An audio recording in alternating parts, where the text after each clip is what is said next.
Um, I represent Group 3.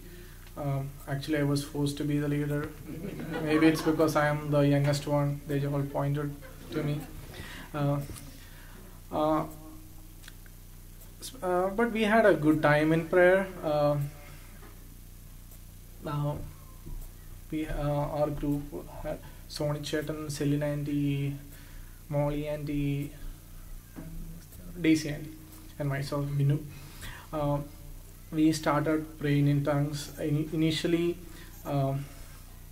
we had a couple of visions. I don't know whether we interpreted it right, like Group 1. One of the vision was what we saw a candle in a dark space, and the candle was burning out. It's like, not exactly, I don't know if it's burning out, but it's in a wind and it's trying to burn out. We couldn't identify what it is, but we prayed over it, and some of the things that we shared, or people had insights through prayers, was to pray for the priests who are going through struggles at this point of time, and someone had real pain for the priest, and we did pray for the priest and for the people who got hurt by the church and are staying away from the church. And then another inspiration was to pray for the media, because the world is now influenced totally by media. So we especially prayed for media and the community, or people who are homosexuals, bisexuals, and transgenders. We prayed for them, and we also prayed to give us the wisdom to accept them for who they are, and to pray for them and not to discriminate against them. And then pray for the dignity of life. We also especially prayed for the victims of sex rackets, especially in India at this point of time. And another vision that we had was similar to Group 2 said. We saw the House of Congress with President Trump doing a presidential address,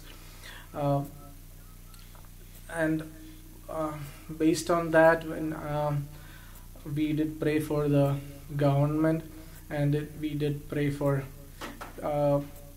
people who doesn't accept life or accept the dignity of life, and who supports abortion. And then we did pray for each one of us, had some personal sharings. Another thing that we prayed for was to give us the courage to defend our Catholic faith in front of others. Me personally, I have issues even at workplace when questions are asked based on my Catholic faith, because I always have a wallpaper of Christ on my computer and Mother Mary statue on my workplace, and a Bible and a rosary. So people come and, oh, you are Catholic, and then they start confronting me, but I kind of stay away because I hate to address conflicts. So we actually prayed so that we get the wisdom and the courage to defend ourselves about Catholicism, and also have an inner better understanding of Catholicism and our faith, which would also help our kids, who at this point of time, at this age, they always want answers to the question why. Because